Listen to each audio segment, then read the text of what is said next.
অভিনন্দন আমার সিলেট 24.com-এর সুপ্রিয় দর্শক, আপনারা দেখতে পাচ্ছেন যে শ্রীমঙ্গলের পানগাছ রোডস্থ যে চা বাগানের রাস্তাটা রয়েছে সেখানে প্রচণ্ড ভিড় এবং দুই দিকে বড় বড় গাড়ি দাঁড় করিয়েছে।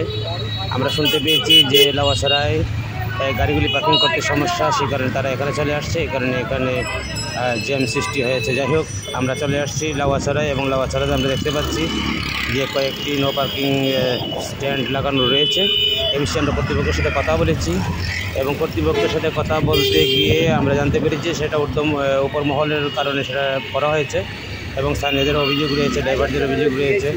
তবে সর্বশেষ সংবাদ আমরা পেয়েছি যে সেটা প্রত্যাহার করা হয়েছে। এ বিষয়ে স্থানীয় চালকরা রয়েছেন, আমরা তাদের সাথে কথা বলবো, তাদের আসলে এই বিষয়ে তাদের কী ধারণা এবং তারা কী বলেন আসুন শুনে।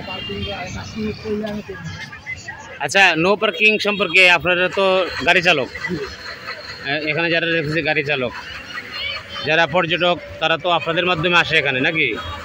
নো পার্কিং এর সমস্যাটা কি একটু বলবেন কি? এখানে নো পার্কিং কেন হঠাৎ করে আসলো? নো পার্কিং এর সমস্যাটা হইছে, দেখেন লাউয়াছড়া এটা বৃহত্তর একটা বন, এটা আমাদের শ্রীমঙ্গলের পর্যটন স্পটের একটা অংশ। এখন আপনি দেখেন এই স্পটের অংশটা হচ্ছে একেবারে মেইন রোডেই। তো আমাদের গাড়ি আছে শ্রীমঙ্গলে, প্রচুর চাঁদের গাড়ি আছে এবং বিভিন্ন জায়গা থেকে দর্শনার্থীরা আসে, নিজের প্রাইভেট কার নিয়ে আসে, বাস নিয়ে আসে, যারা এই যে গাড়িগুলো নিয়ে আসে।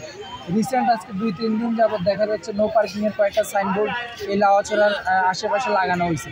তাহলে কিছুদিন আগেও দেখা যায় যে তারা 115 টাকা পার্কিংয়ের নিচে এই সাইনবোর্ড লাগানো হয়েছে, আজকে 2-3 দিন যাবত টাকা নিচ্ছে না। এখন এই গাড়িগুলো কোথায় পার্কিং করবে? তাহলে তারা নির্দিষ্ট একটা পার্কিংয়ের জায়গা তৈরি করে তারপরে এই বন চালু করবে। তাইলে ভিতরে তো আর জায়গা নেই পার্কিং এর, ভিতরে জায়গা নেই। তাহলে এই বনের গাড়িগুলো যদি পার্কিং না করতে পারে তাহলে এই বনই অফ করে দেয়, কারণ পার্কিং এর জায়গা না দিলে রোড গেটের মধ্যে গাড়ি রাখলে দেখা যাবে রোড অ্যাক্সিডেন্ট বাড়বে, সড়ক দুর্ঘটনা বেড়ে যাবে।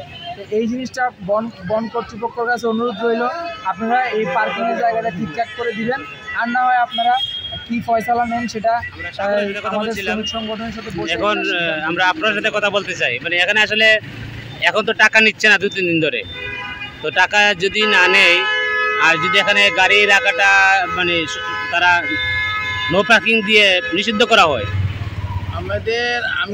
আপনাদের কি সমস্যা বা সাধারণ পাবলিকের সমস্যা? যাত্রী সমস্যা।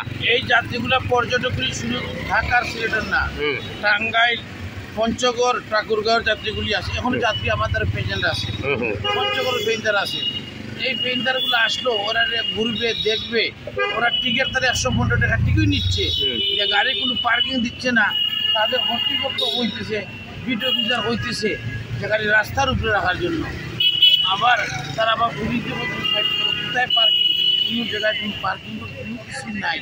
তারা কীভাবে এই যে পর্যটক পুলিশ তারা দেখাইয়া লক্ষ লক্ষ টাকা হাসিল সাথে কথা বলছিলাম। এখন আমরা কথা বলি, ভাইয়ের নাম কিটা? মোহাম্মদ জসিম মিয়া। আপনাদের গাড়ি চালক নাকি?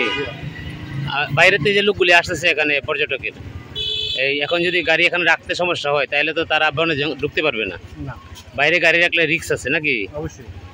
এখন আপনারা মনে করেন যে বাইরে গাড়ি রাখলে তাদের যে সাথে যে জিনিসপত্র আছে বা ছোট বাচ্চা আছে, মহিলা আছে, এটা রিস্ক, এবারে তাদের জন্য রিস্ক এটা ভাবতেছেন আপনারা রিস্ক? হ্যাঁ। তাহলে এই মুহূর্তে কি আপনাদের কি বাধা দিচ্ছে নি? আপনাদের গাড়ি রাখতেছেন এখন বাধা দিচ্ছে নি?